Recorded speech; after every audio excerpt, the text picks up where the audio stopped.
All right, everybody, we're here today. Today is the day I'm going to interview one of my closest friends, BJ. BJ Filippo or Flippo. We'll find out how to say it, and I'll finally get it right after 6 years. BJ's he's a barber. He's a Christian hip-hop rap artist. He goes by Luke 9. Used to be formerly 3J. I saw the video on YouTube. He's got several videos on YouTube, but if you follow him and you're not sure why he changed his name, he's got a video on YouTube explaining why. It's a really good video. I've seen it. I've seen several of his episodes. I actually have one of his CDs from way back in the day. He gave me one when he came over to my house to watch SummerSlam, a wrestling pay-per-view. But we talk about that a little bit. We touch on that. We touch on his musical career, what led him to Christ, and the life he was living before he found the Lord. This is a family-friendly episode. Not too sure how many of these I'll have, just because of my nature. But I just want to do. I just wanted to interview BJ. He's one of the guys I really wanted to get on. Much like Bruce, he's got an interesting story. He lets y'all, he tells y'all about how he was living and what he was doing before he came to the Lord, and he tells about, he puts his message out there in his own special way. He's really passionate about his music, and I didn't think he was as much, because he puts a lot of effort into his barbershop, and it shows, because he's been awarded Barber of the Year, or Best Barber in Palestine 2 years in a row.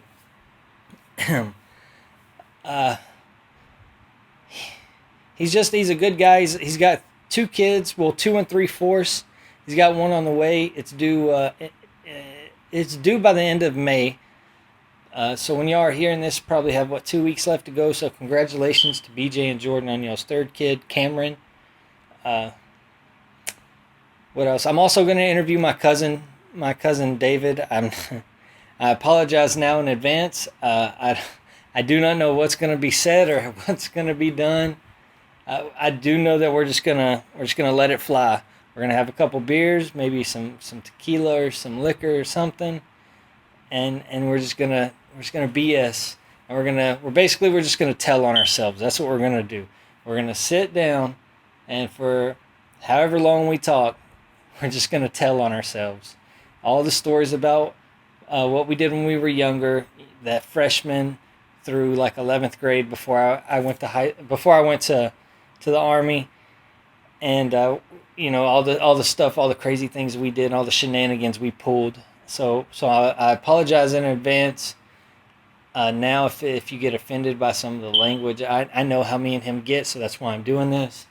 Now, a week prior, ain't nothing really new at work. Had a pretty good week at work. Didn't much happen. Had a few minor incidents, but it ain't nothing I can't handle. It ain't nothing but a step to a stepper. I can't remember who told me that, but I like that saying. Cooper's going to get groomed. Probably not in Palestine, because I know up there you got to set up an appointment. Well, any grooming place you have to set up an appointment. So I'll probably buy some clippers and do it myself. We're going to see my mom and my stepmom this weekend. Surprise them, like I said.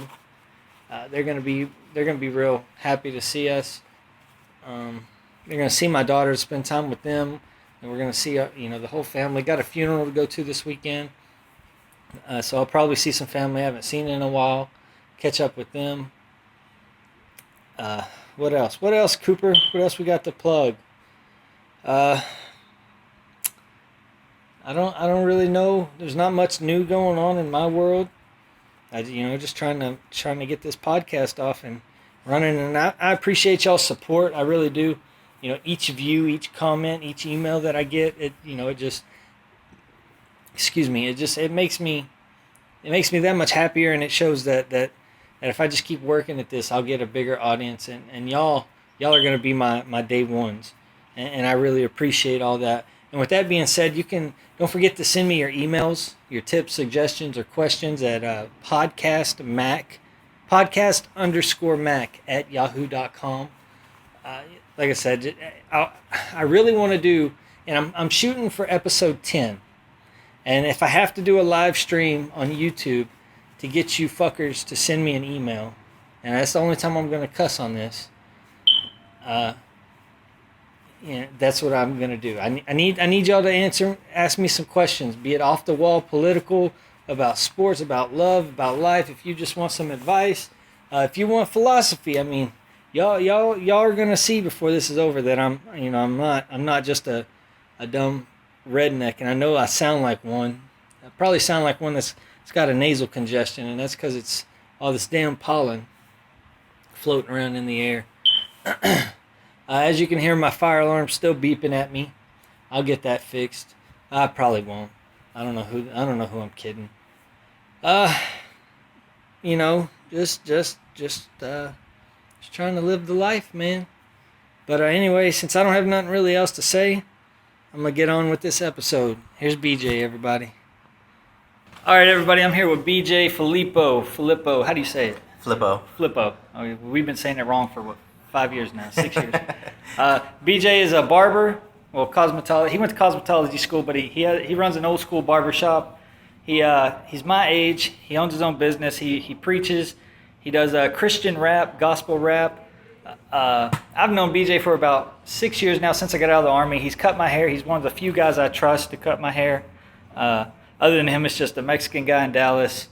BJ, what is the hardest thing about being a barber? Super picky people. What do you mean? I'm picky about my hair, but no, that's a different type of picky. Like, you're picky, and then like you tell me what you want, I'll do it, and then you're satisfied. Picky people that I'm talking about are when they come in and they say, "Well, I don't really know what I want." Okay, just do whatever. Okay, so I do whatever, and they're like, well, that's not really what I wanted. Well, you didn't really tell me what you wanted. Or, you get these people that they just want everything, just every little bitty hair just exactly perfect. And it's, perfection is what, I like to strive for, but only we're human. It's not going to be perfect. Everybody's head's not the same. Everybody's, it's just different. So those are the type of people that I'm just like, oh. Now, see, when you cut my hair, and you cut my hair probably 4 or 5 times a year because I don't get to come down very often. But when you cut it, I know part of my head, and this is a problem we always have, and it always seems like it's the first time, but part of my head isn't sloped right, it seems. So when you cut my hair, one side looks really good. It's my left side looks really good. My right side looks really high, but it's just an optical illusion. But what do you cut kids' hairs? Oh yeah. You cut your son's hairs? Oh yeah. Oh, you have 2.5 kids. Yeah. 2 3/4. 2 3/4. In 4 weeks, you'll be a dad of another son, Cameron. Oh, yeah. You got Calvin and Caleb. Yeah. He's the young, or the middle one. He will be. What made you get into barber or wanted to be in the hair cutting industry? Well, to be honest, I didn't have no aspirations to cut hair. So what happened was I was waiting tables. Where at? El Toro? Little Mexico. Oh. And so I was there for 7 years. So I started at the bottom. Now we're at the top. Anyway, but no, I was waiting tables, and then I had a black friend that I always hung out with. We always ran around together, and we was at his house or his sister's house one day, and he come out the bathroom with some clippers and said, "I need you to cut my hair." And I've never picked up a pair of clippers before in my life. And he's black with waves, so their hair is completely different than Hispanic hair or white hair. So I was like, dude, I don't know how to even cut hair, much less your type of hair. He's like, man, just follow the waves. I was like, okay. So I had no idea what I was doing. Did you jack it up? Oh, yeah. And because I was like, no, I'm not cutting anything off. And he said, he's like, well, just do whatever you think. Well, one of those type of people, just do whatever. So I took the guard off, got that 0, and I ran over top of his head, and I scalped him. Okay, so you messed up your first haircut. Oh, yeah. What made you want to keep doing it if you messed up that first one? Well, it was because of him. Because after I shaved him bald, he wore a do-rag for 3 weeks, and then came back to me. It's like, all right, you're going to learn. Do it again. Yeah, I'll do it again. I was like, you didn't learn the first time? And so I started cutting his hair. I got good at his hair. And then he had some other friends that were asking. It's just so weird. I've never been like, hey, where'd you get your hair cut? I've never done that to anybody. So, but apparently a lot of people do it. So, I do it. So they were like, oh, so where'd you get your hair cut? Oh, my homeboy did it at my house. And so I started cutting their hair. And so I was waiting tables one night, and my mom was like, "Well, when are you gonna be home?" I was like, "Well, I'm gonna go home. I'm gonna go to my friend's house and cut his hair." And my mom said, "Cut his hair?" I was like, "Yeah, I cut his hair." When did you start cutting hair? I don't. When he made me, like he just made me. He said, "Here, pick these up and do it." Yeah. So she was like, "Well, why don't you go to school for it?" So I was like, "Okay, why not?" Okay, so you went to school for it, and I met you in 2010. I came home from the Army, and my last couple months in, I didn't get a haircut at all. I think my last 2 or 3 months, I said, just to hell with it. I'm not getting a haircut, I'm getting out. So when I came home, I went to Miss Teresa over in Westwood. Well, she jacked up her prices, so I said no. And all she knows how to do really is high and tights and bald comb-overs. So I didn't want that. So I went to I asked my friend Justin, "Where's a haircutting place?" He said, "Go to Sports Clips." I said, "Okay." I went to Sports Clips. I don't know if you remember it, but I do. Some girl there cut my hair, destroyed it. One side, it wasn't no optical illusion either, like I said earlier. One side was way up high, one side was real low. But I got mad. And you come out of the back and said, "No, man, I'll fix it. I said, "Man, I don't know." And you talked me into fixing my hair. And sure enough, you fixed it, made me look presentable. And then ever since then, I came to you. Well, then you had your shop on the other side of town by the bowling alley. Yeah. And those of you that live in Palestine, you'll know over by the bowling alley, there used to be a rundown building. That's where his first shop was. When did you buy this new shop you're in? Well, I was at the old shop 9 months. So from January 2012 to around September, late September. And then within 2 weeks, I was in this building. And so, it took a week for my landlord to, do the shampoo bowls and stuff. And so within the week, I was in. And you've just been rocking and rolling ever since. How many people you got working for you now? Okay, so now it's me. Because this is your business. This is 3J's Haircuts, your business. How many people work for you now? So there's Whitney, there's Melanie, there's my sister, Michelle, and then there's Sandra. So you're there's 5 of us all together. And who's the most senior tenure here? Who would be like your second in command if you weren't here? Would it be Whitney? Because I know she's been with you since. Well, yeah, she worked at Sports Clips also for a while. Yeah, she was there with us, and so Whitney was actually the first one who I had to convince to come over here. Was that hard? Yeah, because I know Whitney from school. Year. She's pretty headstrong when she. Well, yeah, it took a year for me to convince her. I told her, I was like, "Hey, I got my own shop," and then everybody was happy for me. So when I moved to this building, I knew I had space to bring people over. Yeah. So I was like, "Whitney, I got space for you. Come on." I said, "What are you waiting on? Make a whole lot more money." I don't know. I'm just scared.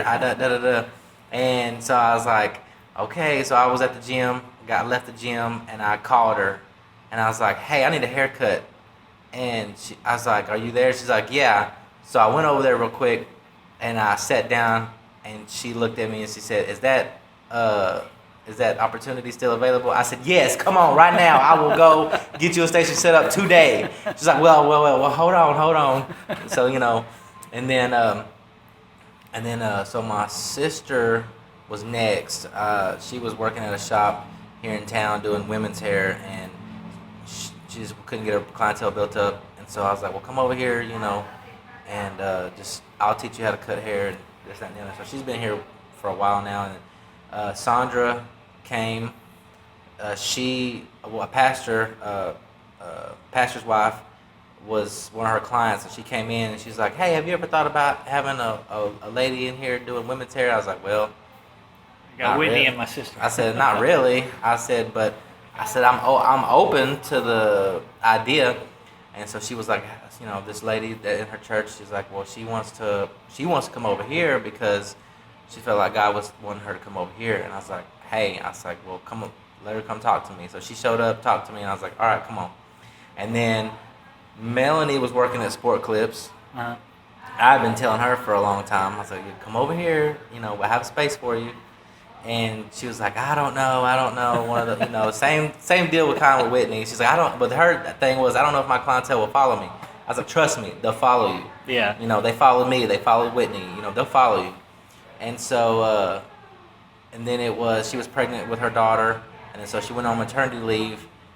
And she messaged me and was like, "Hey, I think I want to do this." I was like, "Well, come on." I'm waiting on you. You just let me know. And So you're basically you're taking all sports clips people from. hey man, we're trying to take over the world. At least Anderson County. Yeah, right now. So how's business going here? Are you seeing a good profit, good clientele, repeat customers? Oh, I know yeah. I'm a repeat. Oh yeah. I only get my hair cut by you and, like I said, a Mexican guy in Louisville. But I hardly go to him. I just wait and come here. I mean, you can see I need a haircut. I'll get one when we're done here. But yeah, I mean, it's been really good. It's just, I think like my dad always told me, the longer you stay somewhere, the better you're Right, gonna yeah. be. So, but yeah, the word of mouth has been the best advertisement. Our clients are walking billboards. Yeah. Like I said, I didn't realize how many people asked where people got their haircuts at. So that's just, I hear this all the time. They're like, oh man, my friend came here and got his haircut, and man, you did a really good job, or whoever cut it did a really good job. So I decided to come here. So that's just. So are y'all gonna be in this this building? Are you planning on getting another building a little bit bigger, maybe, or are you gonna just keep this one? As of right now, I'm staying put until God tells me to go elsewhere or another opportunity presents itself. Or I really don't know what I want to do yet. I don't know if I want to buy this building or just go move somewhere else. Well, if you buy this building, you got to fix that parking lot. That's my only complaint. That is everybody's When complaint. you come off that road, the first thing you got to slow all the way down and barely go. Because I remember I came in here. I used to have that grandma car, and I came in here, scratched the whole front. The bottom of it. That's my only complaint is that damn parking lot. No, look, check this out. So one of Sandra's clients, she's a little old lady. She parks at the very end of the parking lot by the road. And she hobbles in, and one day she came in. She's like, "I'm not coming here again until you get them holes filled up." And I was like, "Why you tell? I don't care if you don't come back. I mean, you're not my client." But respecting Sandra and stuff. So I was like, "Oh, I went the next day and I got some stuff and filled up the holes for her." And she canceled her appointment the next week because she wasn't coming back. She was for real. She meant it. So I was like, "Well, you can call her back and tell her I got those holes filled up so she can come back." And but yeah, we're working on it. I'm trying. See, we have that problem, because I work in retail right now. So we got the people that get a little upset over something. I'm never coming back here. Well, we just tell them, okay, we'll see you next week. Yeah. Here it's not that way. They really mean it. Oh, they'll go find somebody. Oh, yeah. I know Stephanie across town in Old Town. She does my mom's hair. I don't think I don't think my mom would ever leave her. But switching gears, let's talk about your music. I know you have. Do you still call yourself 3J or is it Luke 9 now? Yeah, well, I kind of go by both because everybody knows me by 3J, but Right. I'm really wanting to transition to the Luke 9. So how because gospel hip hop or Christian rap is not very popular. It's not mainstream. So how do y'all? Is it tough to get shows booked? Is it tough to make material? Explain go through a songwriting session or a tour session if y'all go on tours or shows. How do y'all get those booked? Because I know not a lot of people want to hear. It's not that they don't want to hear it, but they don't. They don't know about it. Right. They don't know that it exists, and I think that's the biggest problem that we have. So let's just take Lecrae. He's not mainstream, but he's more mainstream than everybody else Right. is. He's what guys like on your level strive to be. Exactly. Right. He's like the Lil Wayne of Christian hip hop. Right. So like he's our basically a leader for the movement, for the genre. He's knocked down walls and he's been places that we've only been dreaming of for like the last 7-10 years. So he's actually opening doors for us and making it more known. However, it's for us. I mean, I can't even count on two hands like how many good artists, are Tyler, Longview, Palestine, And they're stuck there. Houston, even Dallas area that are just we're not really doing anything. There was a guy I did a song with back in 2007. He actually hooked up with Tadashi in Dallas, where they went to the same Christian Bible-based college together. And so, like, Tadashi is, like, linked up with Lecrae. So Right. we went to Six Flags to see a Lecrae concert. My wife took me to 2 years ago. or a year ago, and well, dude came out on stage with him, like, and was performing with him. Like, he's been doing this, like, so he's like rubbing elbows with these guys, but he's still not even where I think he should be. Right. And back then he really wasn't all that great. I don't think any of us were, but now he's really good. And so, but he's still not. So I don't know. So just the fact of, okay, take my music for example. People hear like, oh, it's great, but they're not supporting it. So, oh, I love it. It's great. They hear me in a concert. Oh man, let me get your CD. Yeah. Here, take it. But then there's no follow up. They like put the it in fan a CD base, case and then. Yeah, they'll jam it for a week or two, and then it's like, okay, I'm back to my secular music, or I'll just rather jam Lecrae. And it's not, to me, I think the product, I call it the product. I mean, the product is on the same level as other guys that are actually doing it full time and Right. doing it, making a living. But I don't know. I don't know why. And I know guys in Tyler, they're awesome artists. Better than me, I think. And they're just nowhere. They're going nowhere. So I don't know what it is.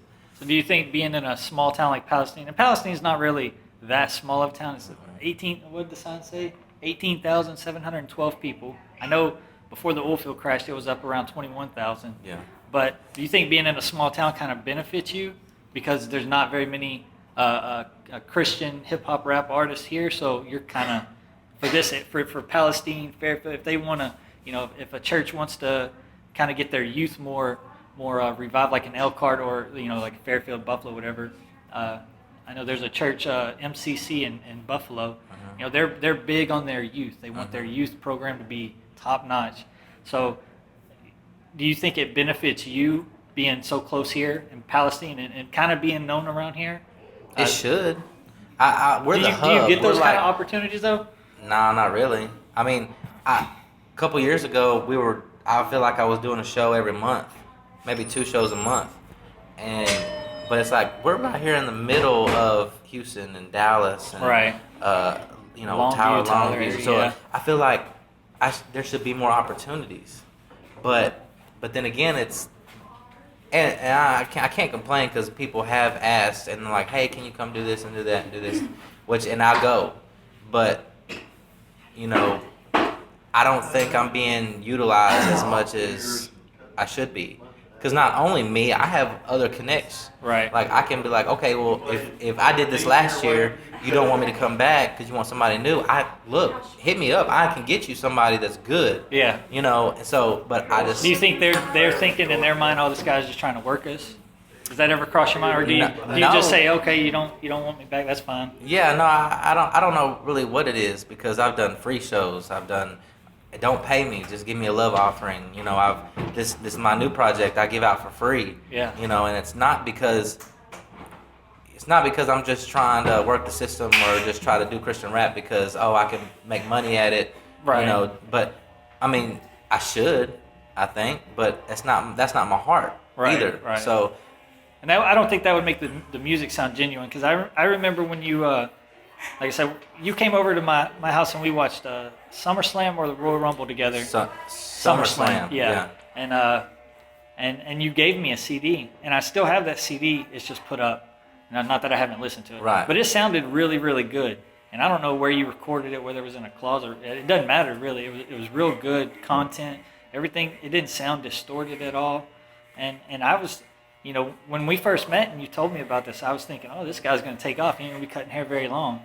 And I'm not downing you. Right. You cut hair. You've got awards for it. What, 2 years in a row now? Uh-huh. Best barber in Palestine. Yeah. And you've only been cutting hair for what?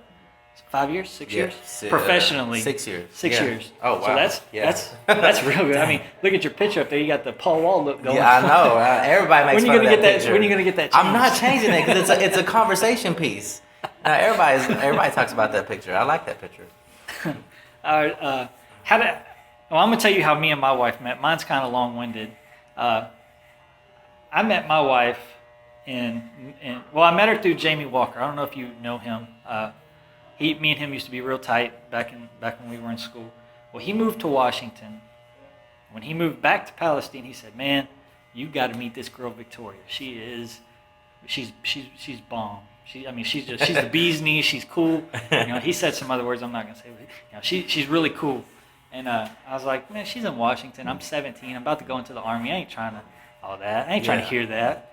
And then we were kind of having a little go away party, whatever. We were drinking, and I don't know if she called him or he called her.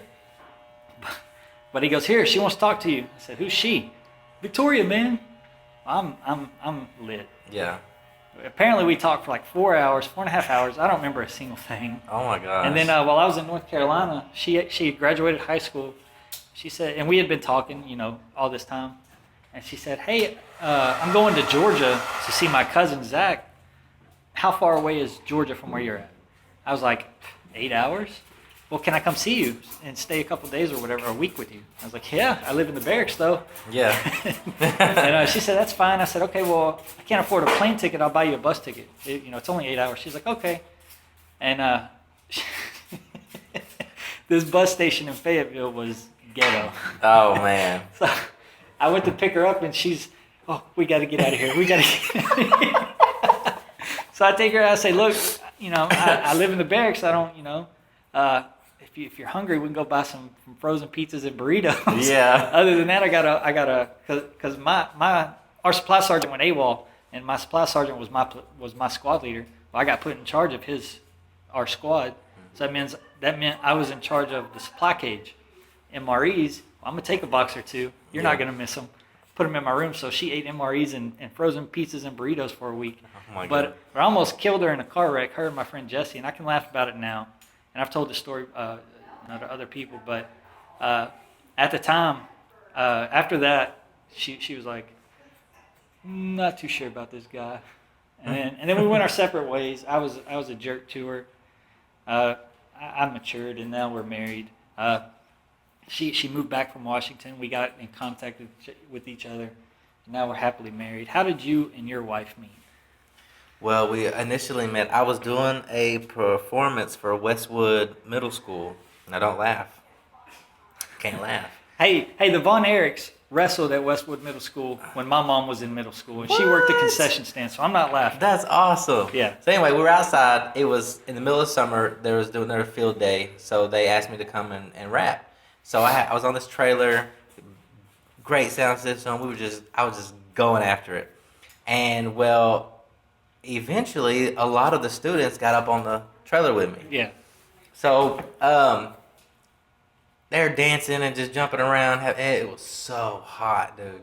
So hot. Well, anyway, show's over. I get down. My mom comes up to me and was like, this girl passed out that was dancing on the trailer. Come pray for her. Now, don't give her water. Pray for her. I am not going to pray for that girl. She made herself pass out. Like, she's like, BJ, what would that look like? Okay, I'll go pray for her. So I go in there. EMT's there. Little did I know it was her dad at the time. Like, they got called out. Didn't even know it was her that passed out until they got there. That was a whole nother story. So I walk in, and it's kind of like everybody kind of separate, like the Red Sea just parted, and they just looked at me, and I was like, I'm just gonna pray for her, and I'll leave. And so she was awake, a little bit. She said she don't remember this. So I prayed for her, and I left, and that was basically it. I didn't get her name. I didn't know who she was, nothing like that. Well, I guess she must have added me on MySpace. Tons of kids added me on. Oh yeah, social we had media. MySpace, me and her. So that was the thing back then. So either way, she kept up with me, I guess, or followed me all that time, and so I didn't realize. So crazy. So I was cutting her dad's hair. He followed me over to my old shop, Right. And so he was telling me about, and then that's when I knew about him and his other daughter, and then another daughter of his, and so I cut all their boys' hair. I got 13 kids now, so that was cutting 5 of their boys' hair. So I had five sons, so I was cutting all their hair, and so he would talk to me, and so then she was living wrong and out, kind of going Jordan back and Reed. forth. Yeah. Okay. I Yeah. used to work. I did work on their house. Yeah. Yeah. Okay. And so. Now, how old were you and how old was she? Well, Because I was the first time we ever had a conversation. the drunken one. Yeah. I think she was 14. And I was 17. Yeah. And then we're a couple years. How far apart are you and your wife? Or how were you? Okay, so she was in 8th grade at that time. I did the performance, and I had just turned 21. So what, 14? No, 13. 13. 13 and 21. Yeah. Okay. Dude, cause so I wouldn't even think that's, nothing. Hey, that's like, off limits. Yeah, that's off limits. Like I didn't even. And the Lord, and prior to then, the Lord had told me you're gonna meet your wife at a concert you do. So every concert I was doing, I was looking for where's the pretty girl? my age girl that this wasn't my thing that I had in my head. So I didn't think about that. So years pass. She graduates. Or she gets out of school, and then so we were down here at the old shop. Mm-hmm. Well, I guess her dad had talked to her about me or asked if she knew me. Well, my parents had a church in the same building, right? So I was doing like Thursday night service, and they were doing Sunday morning, and so she started coming to my Thursday night thing. Super quiet, didn't say a word. Showed up, sat there, left. Didn't say a word. Didn't even. I didn't even had no idea she was even into me. And so after a couple weeks, I went up to her and I was like, "Hey, how you doing?" And she was text messaging me by then, and just kind of like random, normal stuff, just chit chat. Yeah. And so it lasted, 5-6 messages, and that would be it. So she ended up dating some guy that she worked with. Anyway, he moved her all across the country. And then, and so what happened was she was in Alabama, I guess. Anyway, she moved back to Palestine. And she hit me up. And I was like, okay, so now, you go off, you do all this, and, what happened? And then so I was just like, Lord told me, he's like, get to know her. So I was like, all right, I'll go out with her, So I took my nephew with me because I was like, I don't want her thinking it's an official date. Because if this don't work out, I could say, well, we were just friends. Yeah. So we went to Herschel's, no longer standing no more, and so we went to rest Herschel's. In peace, Herschel's. Yeah, rest in peace, Herschel's. Golly. So we went there. We had a meal, and it was early September. No, last week of August.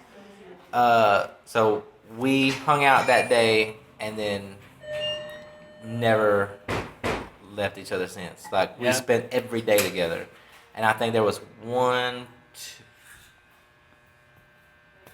less than 5 days in the last 2.5 years that we have been hanging out together. Okay, so now I'm gonna tell you how I found out that she was the girl. From your concert. From my concert. And how she was the one? Yeah. So, so when she got back, she moved back into Palestine. We started hanging out, and ever since that first initial time we hung out, we've never been separated, like ever. So we were dating several months, and this one of my close friends, she's followed my ministry, my music, been knowing me since I was yay high. She was the one who got me the show at Westwood, and so she found out that we were dating, and she was like, oh, da da da, and in conversation one day she was like, you know who Jordan is, right? And I was like, yeah, I know who Jordan is, da da da. She's family of 12, this, that, the other, James is her dad. She's like, no, she was at your concert in Westwood back in 2008.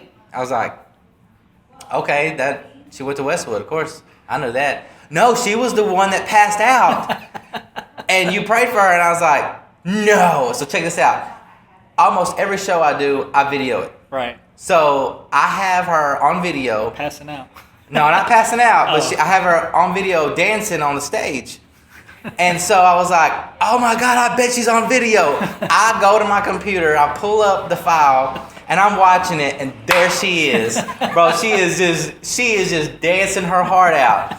And I was like, oh my God, that is so funny. Well, it's on YouTube, so if you want to go look at my videos, it's the Westwood Field Day performance. And And so you can see my wife now in 8th grade dancing to my music. So I was like, oh, this is great. I got on Facebook and I posted it on my Facebook and tagged her and I was like, look at Jordan. Da, da, da, da. Oh, she was like, no. She get mad at you? No, she didn't get mad, but she's like, I can't believe you had it video recorded. I was like, yeah, I videotape everything. And still to this day, it's a really cool story. Yeah. You know, and That's how I feel about So mine. did she mine. know then the whole time? Like she was the one that had faded. Like Yeah, she followed. knew. She She knew who she stalked was, her. but I didn't. She thought. I think she thought that I had known. But she's like, yeah, you didn't know that. I was like, no, I didn't know that. It's crazy. That story's like mine and her, you know, meeting over the phone Yeah. through Jamie. And you not even remembering I don't the conversation. remember a single bit of the conversation. Was it a good But she- conversation? my mom was so mad. She was Like, her mom was pussy. mad. Her mom was mad once she was on the phone for 4 hours. She was sitting on the stairwell at like 3 a.m, and then she found out how old I was. Dude, those And then are she found out I was in Texas. Oh Lord. And he was friends with Jamie. Yeah. She hated Jamie. Yeah. All bad combinations. Those are the best conversations though on the phone, 3 o'clock in the morning, sitting awkward, hanging off the bed or in the stairwell or. Well, I don't know where they are. she. Well, she was on the stairwell. I was walking up and down the road. That's all I remember. Yeah. That's- Oh, you ready? we're gonna take a break here. Like I said, BJ's a working man. This ain't no celebrity show. He's got to cut hair. If y'all been hearing us pause in and out, that's what it is. He's working, making his money. We're gonna take a break here, and finally we got a sponsor for the day. The sponsor is gonna be 3J's Haircuts. I'm gonna let him plug himself here in a second. He's got to cut a hair, and we'll get back to y'all. Okay, so 3J's Haircuts is located at 411 and a half East Palestine Avenue, Palestine, Texas 75801. We have $15 haircuts for adults and kids, $13 for seniors. We do give military, police, EMT, first responder, firefighter discounts. $5 for beard details, and we do free neck trims in between haircuts. And What about your music? my music, you can find me. I have a website, luke9.com, and you spell 9 N-Y-N-E. And from the website, you can get to my Facebook, my Twitter, my Instagram, all of that other stuff. What's your names on Facebook, Instagram, and Twitter? Okay, so Facebook, like the taglines. Yeah, like Facebook / Oh, okay. So Facebook.com/3J87, THREEJ87. That's my personal page. And then Facebook.com/Luke9 is for my music. Twitter, the same thing, /Luke9. And Instagram is /3J87. And if somebody wants to get one of your CDs, what they got to come here and shop? They got to. You can. I have several CDs out. You can. There's some online you can download for free. iTunes. Yeah, I'm on iTunes. All the ones that you have to pay for are on iTunes. CD Baby, Rhapsody. Just search. What I tell everybody is just to Google. You can get it. Go through it through my website. But if you don't want to go through my website, you can Google it. Luke9. iTunes, 3J, iTunes, all those. Okay. Or you can get it in person. Okay. Okay, we're back. I don't remember what we were talking about. You got busy. You had to cut some hairs. Your Mel over there, she made fun of me for saying cut a hair. Let's switch gears here. Let's talk about before you got into ministry, because I know now you're big into it and it's a big influence. It runs your life. Yeah. What made you? What kind of lifestyle were you living before, and what made you want to change? Basically, just a life of sin, rebellion. I grew up in church. My dad is a pastor. We were at church every Sunday, every Wednesday. You know, that type of lifestyle, and you know, my parents would, from little growing up, I remember we'd go over to people's houses and they would minister to people and they would pray for people, and when they would do that, they would have me come stand with them and lay hands on people, and I didn't do the praying, but I was just standing there with them, and so I was brought up in it. So about 14, 15 years old. I've always been into rap music, but the hip hop culture really drew me in. So I was really fascinated by the lifestyle, the clothes, The fast lifestyle, the clothes, yeah, money, girls, all that money, stuff. girls, everything you see on BET, the music videos, all of that. It all intrigued me, and so I was always a rap fan anyway. So about 15 years old, I hooked up with one of my best friends, and he basically helped mold me into who I wanted to be, Right. basically who I wanted to be. So that's when I started drinking. Eventually, started smoking weed. Then we started popping pills. I started having sex. Just anything and everything that I could get into that could make me feel like I was a part of that culture. Right. And so that's basically what I was doing for several years. You know, my language, cussed a lot. Just had this. I was very angry. And I remember vaguely. My dad always told me we were walking in Walmart. He turned around and looked at me. He's like, "You gotta start smiling." He's like, "You just look mad all the time." And he sat me down at the table and he's like, "Why are you so mad?" And I knew I had anger in my heart, and I was just angry. And I didn't know exactly who I was angry at or what for, but that just came with the whole outside, persona. the persona that I was trying to be. Yeah. So you inside weren't happy, and Yeah. even though on the outside you were out partying, you were doing this, you were living fast, and I did the same thing when I was young. And I still kind of go. I don't do drugs or nothing like that, but I still drink every now and again, and we still, me and my wife let her hair down every now and again, but you just inside you didn't feel satisfied, so it projected on your outside body, Right. even though you were trying to seem happy and fit in with everybody. Yeah. So what made you what made you take a good look in the mirror and say, this isn't right, this isn't this isn't who I want to be, and what really led up to that? Well, really, the whole time, yeah, I could put on a front, basic, but I was so fearful for my life, fearful to go to jail, fearful to be in trouble with my parents. Like, Is that because of the people you were hanging out with? yeah, oh yeah. Well, now I can't put the blame on just them, but it was like a mixture of everything. Just Right. things that I was doing, the lies that I told, the places I was going, the people I hung out with, the lifestyle that I lived. So it all played a part. But I was angry, in part because I was trying to find myself. Right. And I was trying to be somebody. I just wanted to be somebody, And of course, I was into rap, and I wanted to be a rapper. I wanted to be famous. I wanted to make money and all this stuff.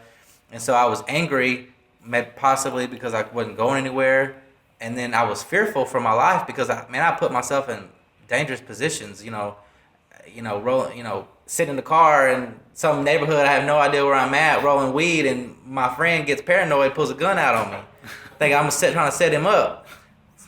And that really happened. Yeah, that really happened. And so I was just like, oh my God, I'm about to die. And then just several close encounters with police, even if I wouldn't even do anything wrong, they'd roll up. And so we just scatter like roaches, Yeah. And I was like, oh my God, I'm going to get arrested and this, that, and the other. And well, eventually I did, But so what led to me changing was just the fact that, well, in my heart and in my spirit, like, I knew that this is not who I was. This is not who I was created to be. But I wanted to be this person. My flesh wanted to be this person. I wanted to do these things. Right. Well, deep down in my spirit was just like, man, that's not who God created me to be. It's not who He called me to be. So I got arrested. What'd you get arrested for? Possession of marijuana. How much? Under an ounce, over an ounce? It was. They classified it under 2 ounces. Oh, okay. So it was a class C misdemeanor because I was in the car. Okay. So we all got taken to jail, and so I'm in the cell, and I was like, man, what am I doing? It's just kind of like I was questioning myself, like, what am I doing? Where do I go from here? Oh my God, what's gonna happen to me? Don't know. So, it was like probably about 3:00 in the morning. I'm on the top bunk and low risk one, and there's like 12 other guys in there with me. Everybody's sound asleep, and so I'm laying there, and like this audible voice just like, look around. I'll sit there for a second and say, look around. So I look around to see who's saying this. Yeah. Everybody's asleep. And I'm like, oh my God, who said that? Like somebody jacking with me. And it said, look around you. And if you keep doing what you're doing, you're going to end up here for the rest of your life, or you're going to be dead. And That was a hell of a wake-up call. dude, it was, and I knew it was God. I knew it was. But that was like the first time that he has audibly talked to me. Like I heard him. Oh my God! Like not a vision, not a dream. It was audible, and it kind of freaked me out. So I was like, Lord, if you get me out of this mess, like and you hear that all the time. Like Lord, get me out of this mess. I'll change. I'll do this. Mm-hmm. But no, I'm guilty of that. I've like, done that from time to time. But I'll tell everybody, be real with God, because he knows your heart. He knows what you're thinking. He knows everything about you. So I was like, Lord, I told him, like, get me out of here, and help me. Because I don't know what I'm going to do. But in my heart, I was like, I'm sorry. I'm sorry that I got caught, but I can't change on my own now, so I need help. So, man, I got out, and it was a long How many days were you in? Oh, I was only for the night. Oh. No, my dad was going to let me stay in there for like the whole weekend. But my mom and my sister like begged him to go get me. But of course I knew that. Yeah. I knew that because my dad always told me, you go, to jail, I'm leaving you in there. Yeah. So I was prepared to stay in there. But, they got me out. And so I was just, I didn't know what to do. And then, man, but since then, I was just like, all right, Lord. But I didn't change overnight. And I think that's where a lot of people get discouraged, because I think a lot of Christians are like, well, you need to stop doing this and you stop doing that. But they forget that sometimes it's a process to change. Right, and, right. We can't, it wasn't overnight that I became like that. So it's not necessarily overnight. I'm not saying that God can't do that, but for me, it didn't happen that way. Yeah, and you can take that philosophy, an overnight success never happens. No, nobody. never. If you see somebody, you've never heard of, all of a sudden they're everywhere, guarantee you that person worked to get to where they're at. Very hard. Even if you don't I don't like Justin Bieber, and I definitely don't like Hillary Clinton. Right. But they did work to get where they're at. Exactly. Maybe by hook and crook, but they did work to get there. Yeah. But anyway, I didn't mean to interrupt. But No, you go could ahead. apply that to anything in life. You have to work at it. Everything's a absolutely. process. And I don't, not everything is just handed to you. But anyway, so what happened is, like, man, that night, like, I stopped drinking. I stopped smoking weed. But I had other sin in my life. I still had the anger. I still had, so that was 05. November of 05 is when I got arrested. So from November 05 to April of 07, man, I was still struggling. I put down a lot of stuff, but I was still struggling spiritually because, I heard God, but I never really accepted his call on my life. And Right. I never really, so I cleaned up, even my music, bro. Like, I cleaned up my music. I stopped cussing in my music. I stopped talking about explicit things, and I started really just songwriting. And so even though it wasn't Christian, it was still like good rap. Right. Not bad rap, but good rap. So I'm in the transition from November 05 to April of 2007. I'm in this transition mode. Like, I really believe that God was working on me before I knew it. So I had an R&B singer, and so he went to church one Sunday. I'm in church every Sunday, every Wednesday. Been doing this all my life.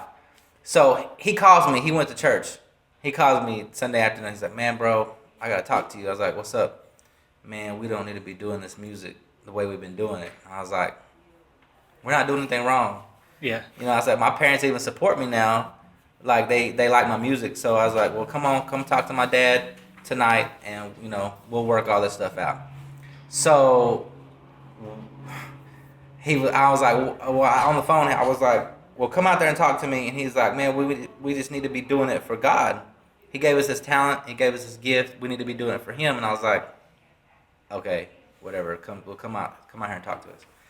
So that night he comes out to the house, and lo and behold, 3 of my other friends show up out of nowhere. out of nowhere. Didn't get invited. They didn't tell me they were coming. Nothing. They just showed up.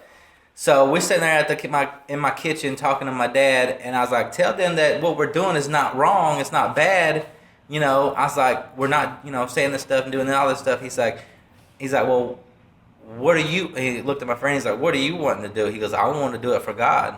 I want to do a gospel album.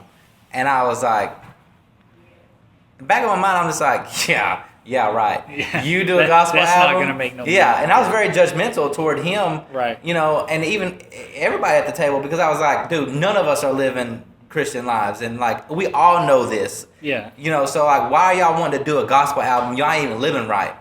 And so, very judgmental. So I look at my friend Jeremiah, and he looks at me. He's like, man, I've always wanted to do a gospel album.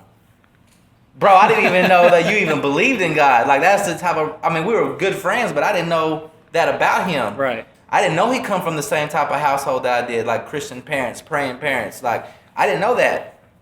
And so I was like, what? And so my dad begins to minister to us. Right there in the kitchen. Right there in the kitchen. And he's like, yes, I believe this is what you need to do. You need to do it for God. And they've been speaking this stuff over my life. You know, oh, you're going to be a rapping preacher. And of course I was like, you're a joke. Like, whatever. So it all come full circle. And I was like, what? And I'm confused. I start to get angry. And I'm like, this is not happening. Like, this is all being pulled away from me.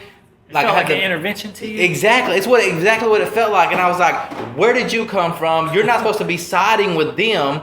You're the best R&B singer that I've ever come across. I need you, you know, to make these songs come out. And so I began to get angry. And anyway, man, no lie, the Holy Spirit just fell in that kitchen, bro. And it just wrecked my heart. And I was just like, and it brought me back to what God spoke to me in the jail. And he was like, this is what I've called you to do. And I was just like, I didn't know what to do. And I was like, oh God, like, forgive me. That's all I could say. I was like, forgive me. I surrender, you know? And so we all went up to the studio in my room, and I looked at everybody. I was like, so what are we going to do? And my friend looked at me. He's like, man, we got to rededicate our lives.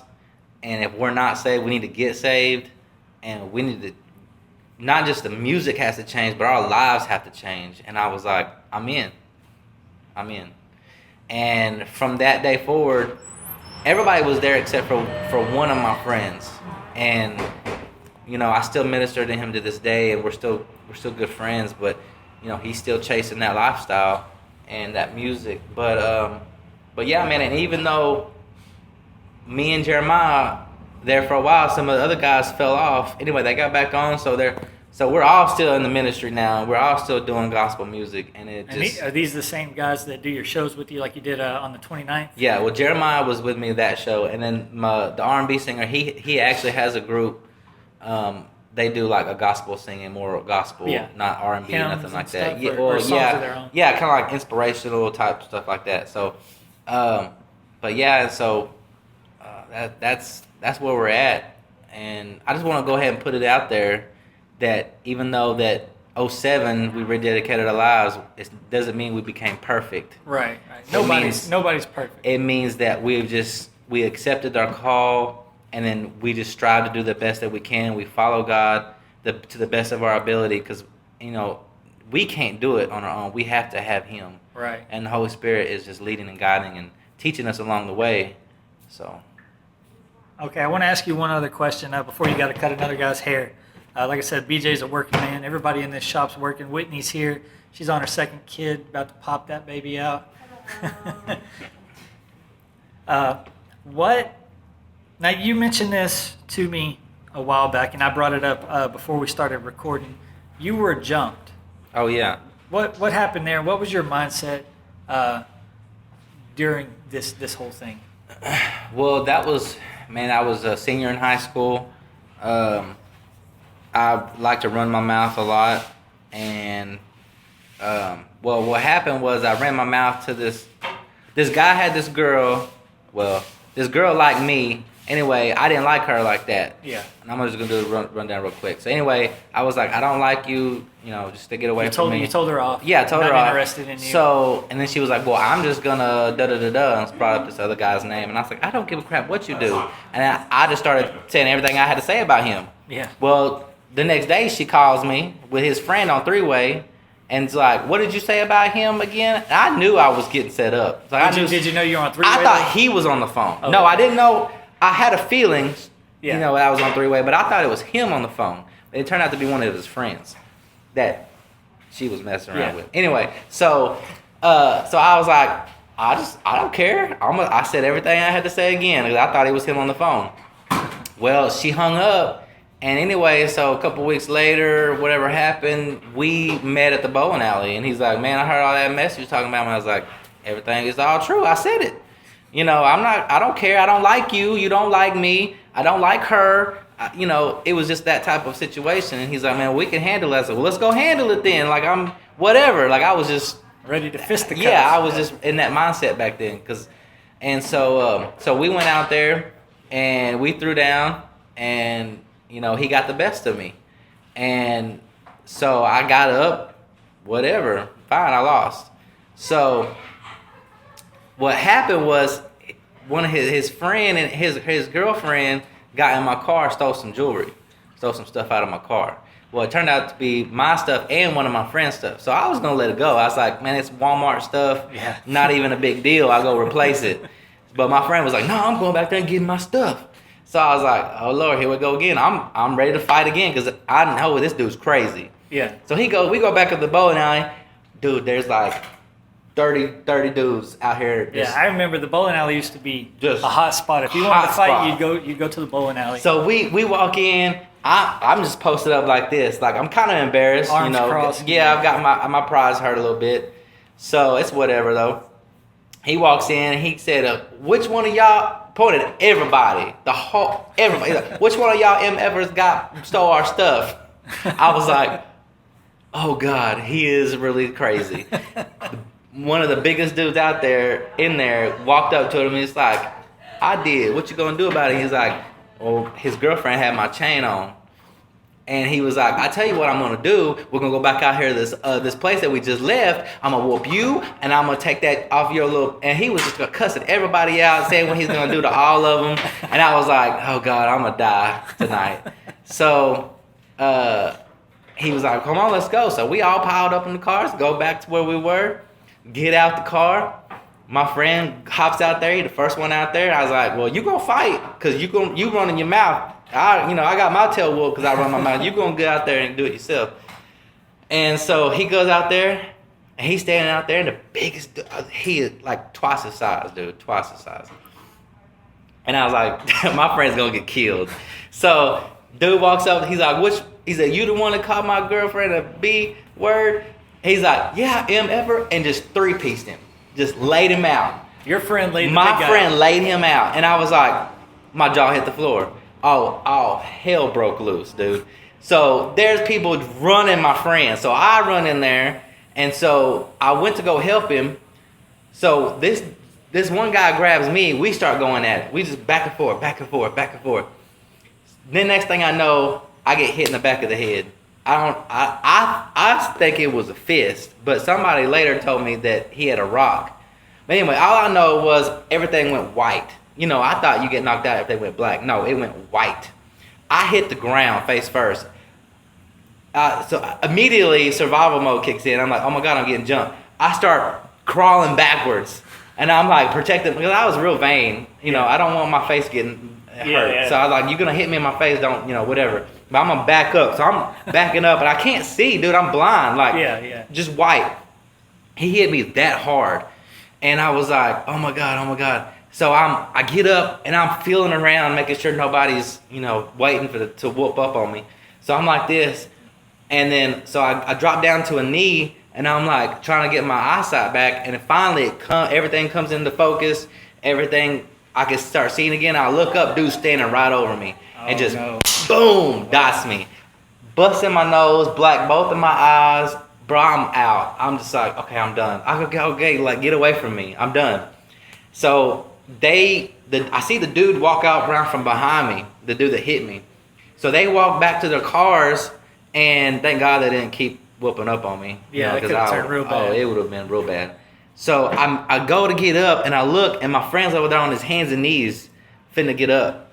The dude that he knocked, this 3-piece, Yeah. rear back and just kicked the fire out of his face. Like he had braces back then. Baseball. I mean, Just soccer kicked him. Yeah. Ooh. Punted him, and he just boom fell back on his back, and then that was it. That was the end of everything.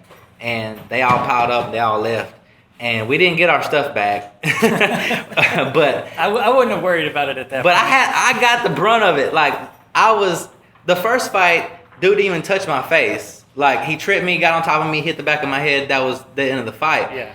But when I got jumped is when they just destroyed my face, dude, with that one punch. And we get to school, he's telling everybody about it in the hallways. And I'm walking in here, I got black eyes, my nose is like crooked, it's jacked up, and nothing on his face. I was like, dude, what happened? I said, I seen you get kicked in the face. He's like, yeah, he kicked me in my mouth. His lips was busted a little bit, but the inside of his mouth was tore up because he had braces. Yeah. Nothing on it. I was like, really? Making me look like the punk? But that's what it is. But yeah, it was an interesting night. Is that kind of what also opened your eyes and made you think, or make you go, this maybe isn't the best? Well, I'm not really making the best choices, or is this way before then when you're still? That was way before then. Got all this testosterone. That was I was a senior in high school, so that was almost a good year before I got arrested. Okay. Yeah, so no, it was long before then. No, okay, so this is in the thick of your thugging days. Yeah, I thought I was still your bad. Paul Wall days. Even though I got whooped, I still thought I was bad. I was like, but no, that didn't really. It changed. No, because we went back up to the bowling alley the next week. So I was like, I don't care. I'm not scared of none of y'all. But I was more careful about things that I said. Yeah. I washed my mouth a little bit better. I've had plenty of nights like that. But hey, BJ, it's been nice talking to you. I appreciate it. Thank you. All right, everybody. We had to cut it short. BJ started getting busy. Plus, I had to get a haircut. So maybe hopefully we'll get to come back. Really, we talked about everything I wanted to talk about and touch base on everything I wanted to touch base on. Really, the only other thing was he's a big wrestling fan, and we didn't get to get into it too much. We talked about it while he cut one of his friend's hair. Another friend of ours that's a big wrestling fan, and he actually got to go to WrestleMania, that lucky son of a gun. But anyway, it is what it is. Y'all know how I feel about that. Hope y'all enjoyed this episode. I did it. I think it's probably one of my best ones. My wife agreed. She thought it was the best one. Like I said, BJ's a working man, and I said it in the podcast. He had people coming in and out of there getting their hair cut, and he told me, look, I asked him, hey, let's do it before the shop opens, so that way we don't get interrupted. He said, no, don't worry about it. I won't be busy. Well, BJ, you turned out to be busy as hell. Okay, man. Golly. But anyway, thank you for letting me do that interview with you, BJ. I hope it gets you some more business. Hope maybe some people come back to you when you get your parking lot fixed. I'm going to come regardless. And it was a real pleasure. And next week, we're going to have David. We're going to have my cousin David on. I'm going to record it tonight or tomorrow morning, depending on whenever he comes over. I said it in the opening of the show. I don't know what we're going to talk about. So I can't really, all I can give you is don't let your kids listen to this. And if you're easily offended, don't listen to this next episode. Don't listen to next week's episode. I really don't know. I don't know about it. All I can say is hold on to your hats, put the kiddies in bed, and probably wear some headphones if you're going to listen to this one. But anyways, y'all go get your haircut at BJ's. $15, he'll hook you up, and he'll give you the best haircut in Palestine 2 years running. I got a feeling he'll get it 3 years in a row. No disrespect to all the other barbers in Palestine. I've been to several of them, but BJ's is top-notch quality, top-notch people, amazing staff that works for him. And it's not even like they work for him. They're all a team. They all care about each other. They all know each other. And that makes the place more inviting and friendly also. And another shout out to Whitney. Congratulations. Hope your baby is going to be a nice, healthy baby. I've known Whitney since we were in high school. She's always been sweet to me. Never, nothing bad to say. And same towards me. I got nothing bad to say about her. Whitney actually cut my hair. BJ had to leave, which is another reason we cut this episode short.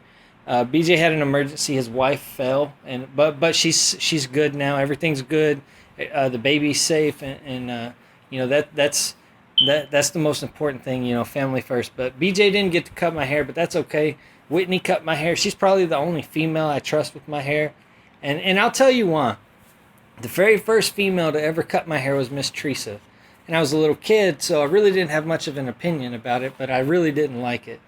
Well, then fast forward, I was 17 or 18, and my ex, Tara, Sadie, my daughter Sadie's mom, she cut my hair when she was going to cosmetology school in Mahia, and it was on their guinea pig day. Well, she butchered my hair, and I had the instructor to the class fix my hair, make it look somewhat presentable. And then I didn't get a haircut from another female until I got out of the Army. I went to Sports Clips, and like I said, y'all heard how that happened, and that's how I met BJ. And now Whitney's cut my hair. A funny story. I told Whitney this while she was cutting my hair. I did get my hair cut by an Asian lady one time, and I asked the Asian lady to give me the haircut that Whitney just gave me because that's how I like my haircut. Well, the Asian lady gave me like this high and tight bald fade, and I was so mad I didn't pay her. I walked straight out of the store. There's a Dollar General right next to this barbershop, and the barbershop's in Mahia, and there's a dollar store next to it. I went to that dollar store and I bought a pair of hair clippers there for like $12, maybe $15.